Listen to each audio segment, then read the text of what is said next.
Light and Motion sent this one to me a while back. So this is the Light and Motion Vis 180 Pro. One thing I really like about a lot of the Light and Motion lights is that they actually have these side amber lights here. So as you can see, you have your main red light, but we also have these bottom side amber lights. And what these do is help give you side visibility to anyone coming up from the side. So that could be really handy, say if you're going through an intersection, stuff like that. So these lights, this light doesn't necessarily have to be only for a road bike. This could be for anyone who's commuting, or if you're a mountain biker who needs to get to the trailhead and you just ride there and you're lucky enough to do so. This is a cool little tail light to have. I've checked out a few Light and Motion lights. You can check out this playlist that I did up here in the top right. But so what's cool about this one is that you also have this degree, you can change the angle here, how much it tilts, which is really cool. So depending on how your seat tube angle is or where you mount this, you can have it pretty much almost any direction. This is definitely a cool little light. It does charge via a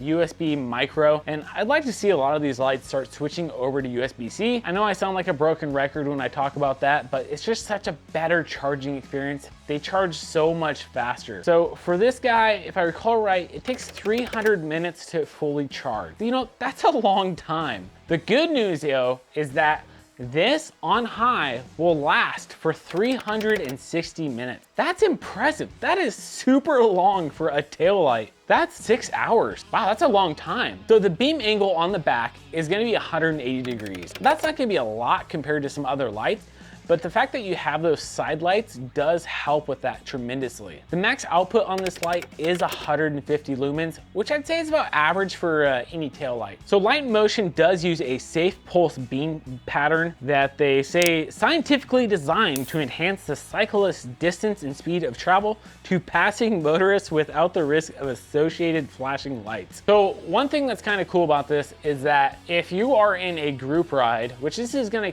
play more towards like a road biker. If you're in a road group ride, you don't necessarily want the red light flashing the guy behind you. So what's kind of cool is the fact that you can make it to where it's just the amber lights going on, and that way you have some bit of backlight, but most importantly, the side light. So they say it's certified to withstand a 1 meter drop on concrete for durability and fully weather sealed to prevent water ingress in wet weather, which means, you know, you can go ride with this in the rain, you're not gonna have any problems with this thing.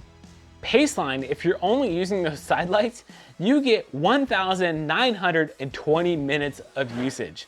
On steady, you get 240 minutes. High safe pulse, you get 360 minutes. And on low safe pulse, it's 720 minutes. That is phenomenal for a runtime on a light like this.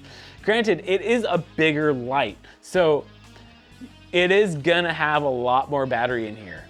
Well, you know, this is MTV Rad Dad signing off, and I'll see you next time.